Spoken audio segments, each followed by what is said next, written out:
Alors, bonjour et bonsoir, bienvenue aux entrevues du Portail. Mon nom est Suzy Matt.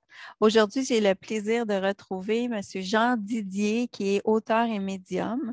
Aujourd'hui, nous allons parler de son livre Le pouvoir magique des pierres et des cristaux, 50 rituels à la portée de tous pour réaliser vos vœux, aux éditions Le Lotus et l'éléphant. Donc, bonsoir Jean Didier, merci d'être là ce soir. Bonsoir, Suzy, comment vas-tu? Ça va super bien, merci. C'est notre deuxième entrevue ensemble. Toujours un plaisir de te Oui, retrouver. ben, Alors, écoute, pour le les plaisir de te retrouver. merci. Alors, pour les gens qui n'ont pas vu notre première entrevue, on a parlé l'année dernière du livre Révéler vos facultés psychiques et médiumniques aux éditions Le Duc. Donc, maintenant, on parle d'un premier livre aux éditions Le Lotus et l'éléphant, Jean Didier. Tout à fait, oui, oui. C'est une autre maison d'édition qui fait partie du groupe Hachette. Super, super. Et on pourra en parler à la fin. Il y a un livre qui sort prochainement en mars, Attirer la chance et le succès aux éditions, également aux éditions Le Lotus et l'éléphant. Oui, ce sera le deuxième. Il va sortir vers le 16 mars. 16 mars, parfait. Alors, on a un magnifique livre qu'on va voir tout de suite. Je vais le montrer aux gens. Euh, Alors, voilà, il est ici. Alors, on le voit ici. Donc, c'est un magnifique livre. Il y a beaucoup de belles illustrations. C'est des rituels qui sont facilement réalisables. C'est simple et c'est à la portée de tous, comme dit le titre. Donc, voilà. Et les images sont vraiment magnifiques.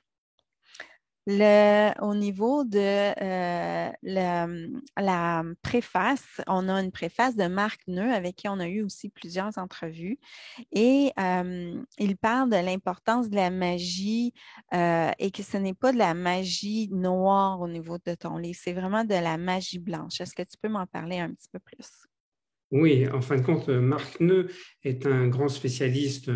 En France, on dit que c'est un peu le pape de la magie, Ah oui. tellement, tellement il est très connu et tellement il est féru de magie. C'est quelqu'un qui travaille depuis de nombreuses années sur ce domaine et qui fait beaucoup de choses.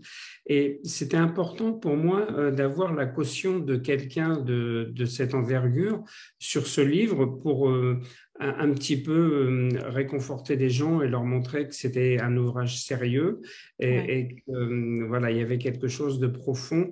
Et c'est pas parce que, en fin de compte, comme il explique lui-même dans la préface, c'est pas parce que c'est des rituels faciles que ce sont pas des rituels qui marchent et qui fonctionnent. Mhm. Euh, la facilité, c'est simplement le fait que on rentre dans une façon de procéder au niveau de la magie qui est beaucoup plus simple que ce qu'elle n'était il y a quelques décennies en arrière.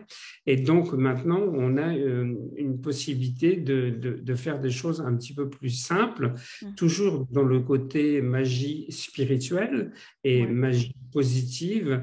Et donc, par le fait, magie blanche. Tu sais que la magie, elle est un petit peu partout. En fin de compte, moi, j'ai souvent coutume de dire qu'on fait tous de la magie sans le savoir et sans s'en rendre compte. Tu sais, à partir du moment où on allume un cierge, où on allume une bougie et qu'on fait une prière, c'est déjà un acte de magie. À partir du moment où les gens font une demande bien particulière, là aussi, c'est un acte de magie. Donc, ça veut dire que tout le temps autour de nous, quand on demande des choses, quand on fait des vœux, le simple fait de faire un vœu, c'est une action magique. Mhm. Oui. Et puis on réalise, c'est ça, ça part aussi à l'intérieur de nous, il faut avoir une conviction aussi. Il faut que ça soit aussi, je veux dire, on peut faire le rituel, mais si on n'a pas cette certitude-là que ça va se réaliser, on bloque ces énergies-là. Exactement. J'explique dans le livre qu'il faut croire en ce qu'on fait et qu'il ne faut pas faire ces rituels de magie simplement pour s'amuser ou pour se dire, bon, je vais essayer, je vais tenter, on verra si ça marche. En fin de Mhm. compte, déjà, quand on commence à dire on verra si ça marche, on est déjà dans une attitude négative. En fin de compte, quand on fait un rituel de magie, on doit se projeter dans quelque chose de positif et doit déjà réaliser. On ne doit pas se dire je demande à ce que ça marche, on doit dire je veux que ça marche, ça a fonctionné. Mhm. Euh, la différence, elle est là et elle est importante parce que, en fin de compte, la conviction et l'intention que l'on met dans son rituel est presque à 90% de la réussite du rituel.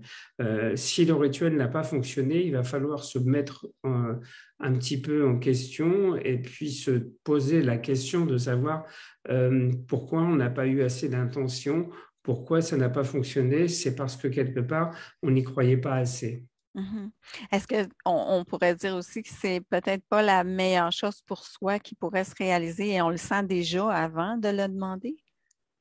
Non, je pense que c'est simplement la façon dont on met ça en exergue. Tu sais que dans le livre, c'est quelque chose qui est expliqué d'une façon assez simple, avec des illustrations, avec des dessins, avec des prières. C'est un petit peu comme une recette de cuisine.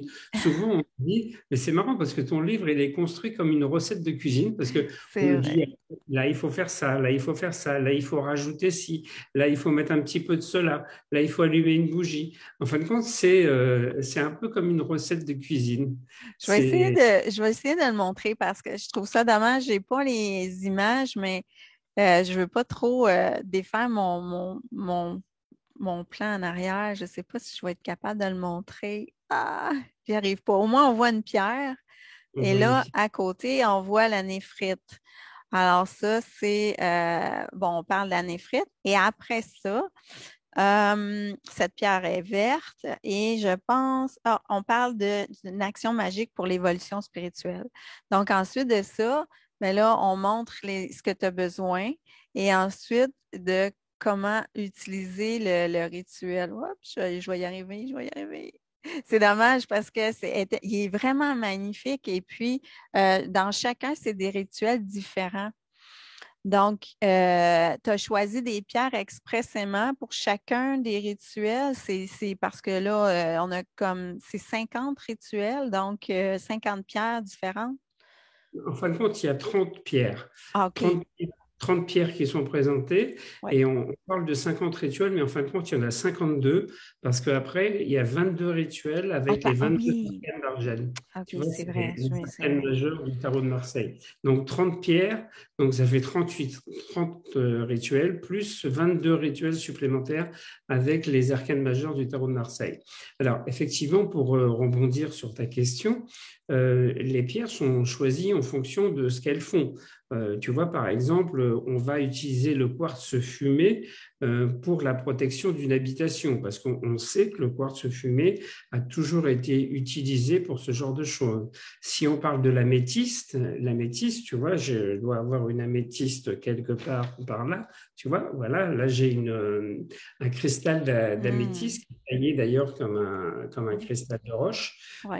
Cette améthyste-là, on sait que c'est une pierre qui déstresse, qui calme, qui est faite pour reprendre un peu confiance en soi et pour enlever un petit peu toutes les tensions que l'on a en soi. Donc effectivement, le rituel va aller dans ce sens. C'est obligé. Je ne Oui, peux pas faire un rituel avec quelque chose de différent. exact. Si je parle par exemple du quartz rose, le quartz rose, ça représente l'amour, ça représente les sentiments. Donc, automatiquement, on va faire un rituel qui va être en rapport avec l'affectif, Mhm. avec les sentiments, etc. Tu vois, c'est concilié, effectivement, à chaque fois, ces 30 pierres suivent ce pourquoi elles sont faites à la base, quoi. Mhm. Et toi, tu as bâti ces rituels-là, tu les as utilisés, tu les as fréquemment utilisés? Ça fait longtemps que tu les utilises ou? Alors moi, en fin de compte, j'ai commencé en 95, 97 à faire déjà des expérimentations avec des cristaux. J'ai commencé à en parler dans des livres que j'ai édités chez Bussière, où je parlais déjà un petit peu de la façon d'utiliser les cristaux. Et je m'étais rendu compte, en fin de compte, parce que je parlais beaucoup de magnétisme dans ces livres-là, que moi, j'utilisais en plus de mon magnétisme les cristaux pour pouvoir avoir une énergie complémentaire et supplémentaire pour pouvoir booster un petit peu ce que je faisais dans mon travail de magnétisme. Donc là, je m'étais déjà rendu compte que ça fonctionnait très bien. Hmm. Par la suite, en fin de compte, j'ai continué à faire des premiers rituels, à faire des premières expérimentations. En fin de compte, je prenais des notes, j'avais un carnet et j'ai testé les choses, je voyais ce qui marchait, ce qui ne marchait pas.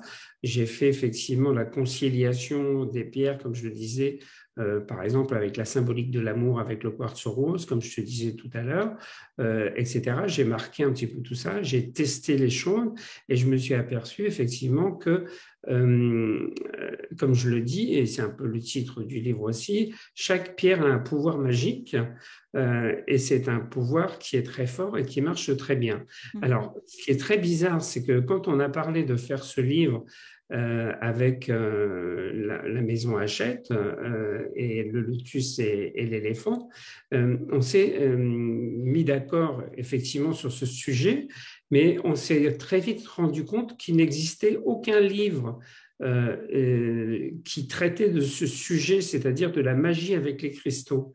OK. Bizarrement, il y avait énormément de livres sur la lithothérapie. Ça, bien sûr, il y a plein de Ouais. livres qui vont expliquer que telle pierre, elle a tel pouvoir, et qu'on va l'utiliser pour guérir, pour soigner, pour faire tout un tas de choses.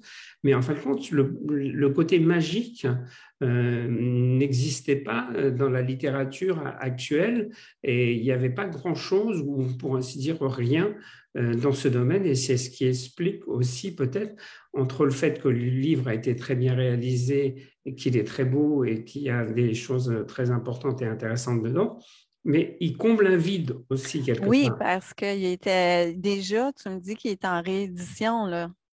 Oui, alors Donc, qu'il est sorti, très même, populaire. oui, oui, il est sorti il y a 3 mois et il est déjà en réédition. Donc, Bon. c'est Donc, là, ça. on voit que le besoin est là au niveau Voilà. de ces rituels-là. Là, j'ai sauté vraiment vite dans le sujet parce que j'ai beaucoup aimé ce qu'on dit au début, ce que Marc Neu il dit, c'est que tu allies les trois magies. Est-ce que tu me peux parler des trois magies?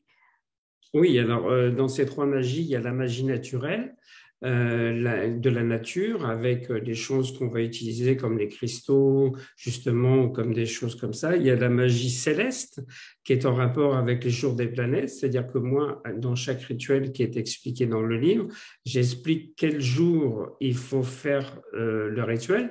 Par exemple, quand on parle d'amour, on parle du vendredi, parce que Oui, le vendredi, c'est le jour de la planète Vénus. Vénus. Vénus, c'est la planète de l'amour. Donc, tu vois, on concilie un petit peu tout ça. Et puis, à côté de ça, il y a la magie cérémonielle, donc la troisième magie, qui, elle, est en rapport avec tout ce qui est spirituel et, par exemple, les prières.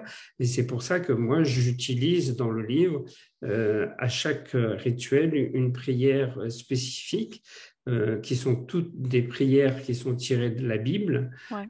mais qui sont aussi des prières qui sont des psaumes de David. Pourquoi? Parce que les psaumes de David sont utilisés dans plusieurs religions. Et pas seulement dans la religion catholique. Donc, ça ouvre un champ assez important. Et en plus, je me suis aperçu en testant différentes prières que les prières qui avaient le plus d'intensité, de force, de puissance et qui permettaient la réalisation des vœux, c'était les psaumes de David. Donc, c'est Ah, là, je comprends un petit peu mieux parce que je lisais les prix. Bon, disons que peut-être en tant que Québécoise, parce qu'ici, la religion, les gens en ont un peu. beaucoup morts. On a Oui, bloqué les bons côtés peut-être de la prière ou les bons côtés. Donc, en tant que petite Québécoise, je lisais les prières et ça, j'arrivais pas à embarquer. J'arrivais pas parce que beaucoup de blocages au niveau de la façon où on est amené. Mais je peux comprendre, par exemple, si tu me dis que c'est une énergie spéciale dans ces prières-là, j'imagine qu'il y a un égrégore avec ça. exactement. C'est utilisé dans plusieurs religions, comme je le disais. Mais par contre, ce que j'explique aussi dans le livre, c'est que ce n'est pas une obligation.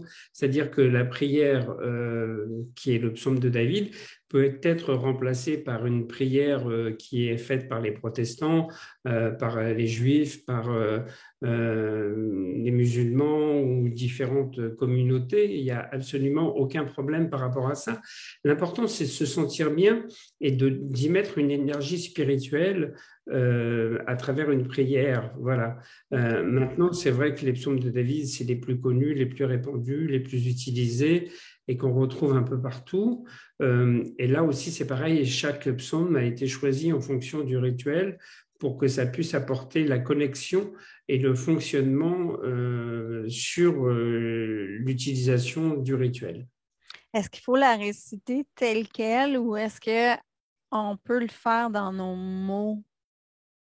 On peut le faire comme on veut. En fin de compte, là, je vais parler d'énergie du cœur. Oui, c'est C'est-à-dire que, ça. voilà, Exactement. Parce que si ça me fait vibrer au niveau de certains mots, je vais être plus enclin à les utiliser d'une façon où moi, ça va me faire vibrer. exactement. Tu sais, comme on disait tout à l'heure, c'est un petit peu un livre de recettes Mhm. où je donne des bases, mais par contre, il faut lui laisser libre cours aussi à sa façon de fonctionner. Par contre, dans une recette, tu sais très bien, comme en cuisine ou en pâtisserie, Ouais. il y a des choses qu'il ne faut pas passer à côté parce qu'autrement, tu vas couper ta recette. Donc là, effectivement, par exemple, je te dis ça parce que depuis que j'ai sorti ce livre, je reçois des mails tous les jours parce que, comme tu l'as dit, le livre se vend énormément et se vend très, très bien. Donc, j'ai des gens qui veulent des fois avoir un petit peu plus d'informations. Et des fois, les gens me disent, par exemple, moi, j'ai une pierre rouge mais qui n'est pas celle que vous citez, est-ce que je peux la remplacer par celle-là? Hmm. Ben non, c'est pas possible parce Ah! qu'elle Parce qu'elle n'a pas la même propriété. voilà, elle n'a pas la même propriété, elle ne fait pas les mêmes actions et la même chose. Et en cuisine, c'est pareil. Quand tu dis je mets de la farine, ben, tu dis ben non, je peux pas remplacer la farine par du sucre, c'est pas possible, tu vois. La Et farine de blé entier. donc, tu vois, pour les pierres, c'est un petit peu la même chose. Donc, si Hmm. tu as une pierre verte, tu vas pas dire, eh ben, ah, et celle-là, elle est verte, c'est bon, je la remplace parce que elle est verte. Et dans le rituel, il a parlé d'une pierre verte. En fin de compte, non, il faut pas faire sa petite cuisine à soi, suivre ce qu'il y a dans le livre. Simplement, comme tu l'as dit, effectivement, pour les prières, là, on est autorisé à changer les prières, à changer les mots pour se sentir un petit peu bien avec ce que l'on dit et ce que l'on pense, et puis en adéquation aussi avec sa religion. Donc là, c'est un petit peu différent, mais il y a toujours une base et une source de prière qui est présente par rapport à ça et qui fait partie des trois piliers de la magie, comme on les a évoqués. D'accord. Euh, Dans le livre, j'ai aimé aussi, la partie où tu parlais qu'il était important, indispensable d'utiliser l'énergie des chakras dans les rituels de magie. Oui. Oui, en fin de compte, j'explique dans chaque rituel qu'il y a un chakra qui va avec le rituel que l'on va faire. Parce qu'il y a une association aussi de la pierre avec le chakra. Et d'ailleurs, dans certains rituels, on peut travailler directement sur ces chakras, ou on peut aussi poser une pierre sur un chakra en particulier. Tout ça est expliqué dans le livre, parce que on parle d'énergie depuis le début. Ouais, ouais. L'énergie est importante. Mhm. Donc, cette énergie-là que l'on a en nous, il faut la mettre eh bien, en éveil pour qu'elle puisse rencontrer l'énergie de la pierre ou du cristal, pour que ça fasse fusion, en fin de compte. Et à partir du moment où la pierre fait fusion avec un chakra ou une façon de fonctionner par rapport au rituel, effectivement, là, ça donne des résultats. Hmm. J'ai aimé ça parce que je sens vraiment l'énergie des chakras. Dernièrement, après une formation en Reiki, là, je travaille à les nettoyer comme presque tous les soirs, puis je vois vraiment que ça vibre au niveau du chakra quand il y a un débalancement. Donc, c'est pour ça que j'ai trouvé ça intéressant, important que tu amènes ce point-là. Euh, donc, je vais juste voir où je suis rendue dans mes questions parce que là, on a bien passé à travers finalement. Euh, donc, je suis rendue à la fin du livre. Tu parles du tarot de Marseille, des arcanes de tarot de Marseille, reliés avec certaines pierres. Par exemple, la papesse avec le quartz rose. Ça, je la vois bien, la papesse avec cette Oui, pierre-là. oui, parce que c'est une femme, ça représente l'amour, ça représente les sentiments, ça représente aussi souvent la femme qui va être enceinte, qui va avoir un enfant, qui porte un enfant. Donc, effectivement, il y a aussi là des choses qui sont en rapport avec l'affectif et avec les sentiments. En fin de compte, c'est pareil pour les 22 arcanes du tarot de Marseille. Je suis parti du principe que j'ai fait un livre en 2017, qui est un livre qui était sur le tarot essentiellement, parce que tu sais que j'adore travailler le tarot de Marseille, et c'est un livre aussi qui fonctionne très bien. Et là, j'expliquais déjà dans ce livre, en 2017, que on pouvait utiliser une carte ou une lame de tarot comme un talisman. Donc là, on va maintenant encore beaucoup plus loin parce que on l'utilise dans une action magique où on la met en résonance avec une pierre en particulier et avec des bougies. Donc le cérémonial, en fin de compte, pour les 22 arcanes majeures est le même.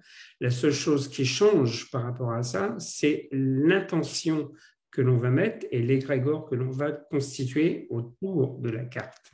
OK. Il faut bien comprendre que chaque carte a une signification particulière sur le sens divinatoire, sur le sens aussi psychologique en matière de tarot de Marseille et sur le sens magique. Donc, en fin de compte, on va choisir ça. Alors, là, on m'a posé aussi plusieurs fois des questions en disant, est-ce que c'est plus fort de faire des rituels avec les tarots que dans les premières parties du livre où on ne l'utilise pas, mais on n'utilise que les pierres. En fin de compte, ça ne se pose pas en termes de qualité et en termes de force. Chaque rituel a simplement une action particulière et différente. La seule chose, c'est qu'il ne faut pas mélanger les rituels.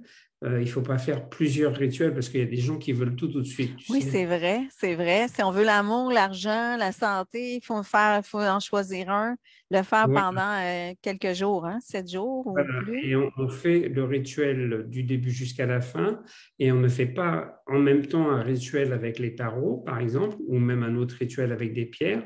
On attend que le rituel soit terminé, on attend que le vœu qu'on a fait pendant le rituel se soit réalisé avant Mhm. de passer à autre chose et de faire un autre rituel. Il faut surtout pas mélanger des rituels et essayer de faire plusieurs choses à la fois. Parce que ça s'appelle quoi? Ça s'appelle se disperser, tout Ouais. simplement. Et il faut surtout pas se disperser, puisque, comme on l'a expliqué tout au début de l'émission, euh, il faut être concentré sur ce qu'on fait et il faut mettre beaucoup d'intention dans ce que l'on fait. Et si on se disperse, on n'a plus la même intention. C'est logique hein, de concentrer son énergie au même endroit. Alors, Exactement. ton livre a été sélectionné par le groupe Hachette pour être présenté aux éditeurs étrangers du Salon international du livre London Book Fair à Londres du 5 au 7 avril. Donc, c'est pas rien. On est très content pour toi. Merci. Oui, en fin de compte, comme je le disais tout à l'heure, on s'est aperçu qu'il y avait un manque et qu'on est arrivé avec ce livre au moment où les gens avaient aussi besoin de travailler sur eux. Tu sais, avec les confinements, avec le Oui. Covid, avec tout ce qui s'est passé, on s'est aperçu que les gens avaient besoin de renouer avec la spiritualité, renouer avec des pratiques qu'ils pouvaient faire aussi chez eux, parce que en fin de compte, le confinement, ça nous a appris à travailler chez nous, à faire du télétravail ou à faire des choses manuelles ou à apprendre certaines choses. C'est pour ça que tous les livres pratiques marchent très bien. Et tu sais qu'il y a eu une très forte augmentation des ventes de livres depuis les confinements, parce que effectivement, les gens se sont remis à lire. Mais ils ont voulu lire en apprenant des choses. Et c'est pour ça que ce livre est bien tombé, pour toutes les raisons qu'on vient d'évoquer, mais aussi pour le fait que c'est un livre où on apprend des choses et on s'instruit et on met en pratique. C'est ce qu'on appelle un livre pratique, tu vois. Ouais. Et en fin de compte, c'est Ouais. aussi... C'est mes préférés. C'est vraiment Voilà, mes livres, j'adore ça. Ouais. voilà. Et c'est aussi pour ça, quelque part, qu'on a eu la chance qu'il soit sélectionné pour partir à Londres et puis pour pouvoir peut-être faire une autre carrière. À mon avis, je pense que comme c'est parti là, c'est un livre qui va être traduit, C'est au ça, moins j'allais dire en anglais. minimum en anglais, oui, je pense. Et puis là, on a déjà des contacts avec d'autres éditeurs que l'on va retrouver là-bas à Londres, parce qu'ils veulent avoir le livre entre les mains et voir comment il est fait, et parce que tout le monde dit qu'il est beau, qu'il est bien fait, qu'il est joli, C'est qu'il vrai. est... Donc, ils C'est, vont ouais. rendre compte aussi directement. Alors, c'est une belle équipe que tu fais avec les éditions Le Lotus et l'éléphant. Je suis très contente pour toi.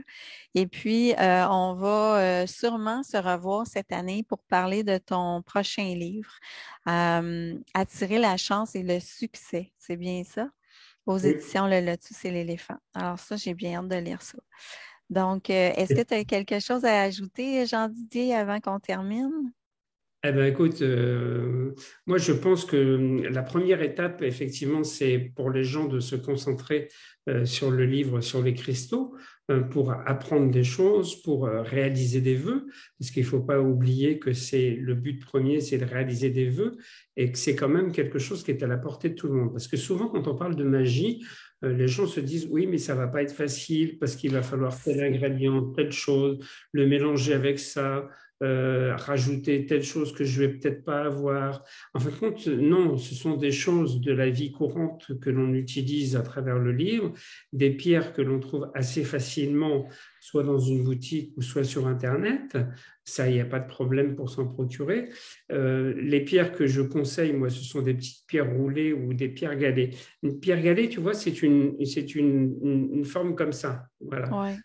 On appelle une pierre galet, et c'est ce qu'on utilise le plus souvent pour faire les actions magiques. Et c'est des petites pierres qui coûtent entre 5 et 8 euros, tu Oui, vois. c'est ça. Donc, C'est pas tellement cher. c'est pas tellement cher non plus. Après, il y a des pierres que je demande d'une façon plus importante pour faire la recharge et pour ressourcer les pierres, parce qu'à un moment, il faut bien les recharger Oui, aussi. comment on fait ça pour toi? Moi, parce que moi, j'ai entendu, bon, on peut pas, faut les faire sécher au soleil et tout ça. Alors, toi, comment tu le fais? Alors moi, j'ai un rituel qui se fait avec un dessin agissant qui se trouve à l'intérieur du livre. C'est un rituel particulier qu'on utilise avec 3 cristaux de quartz, des quartz blancs. Par contre, il faut 4 gros cristaux et on les pose sur un dessin agissant, et au milieu, on pose la pierre que l'on veut ressourcer. Alors ça, c'est un rituel spécifique que moi, j'ai mis en application pour pouvoir recharger les pierres. Mais par contre, tu vois, par exemple, si on a une géode d'améthyste ou autre, on peut placer une pierre à l'intérieur de la géode pour la nettoyer, la ressourcer. On peut les placer aussi un soir de pleine lune sur un balcon ou sur une fenêtre pour qu'elle se recharge à la pleine lune. Enfin, il y a plein de solutions, il y a plein de choses.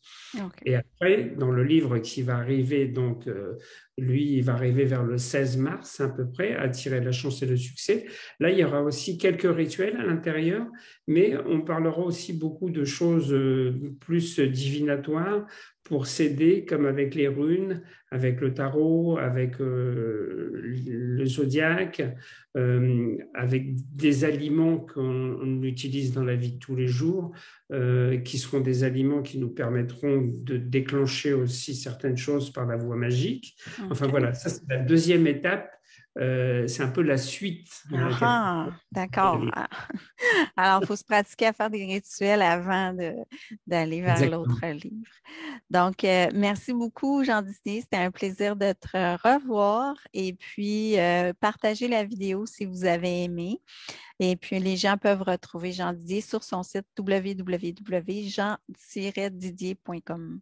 D'accord. Merci beaucoup. Merci à toi.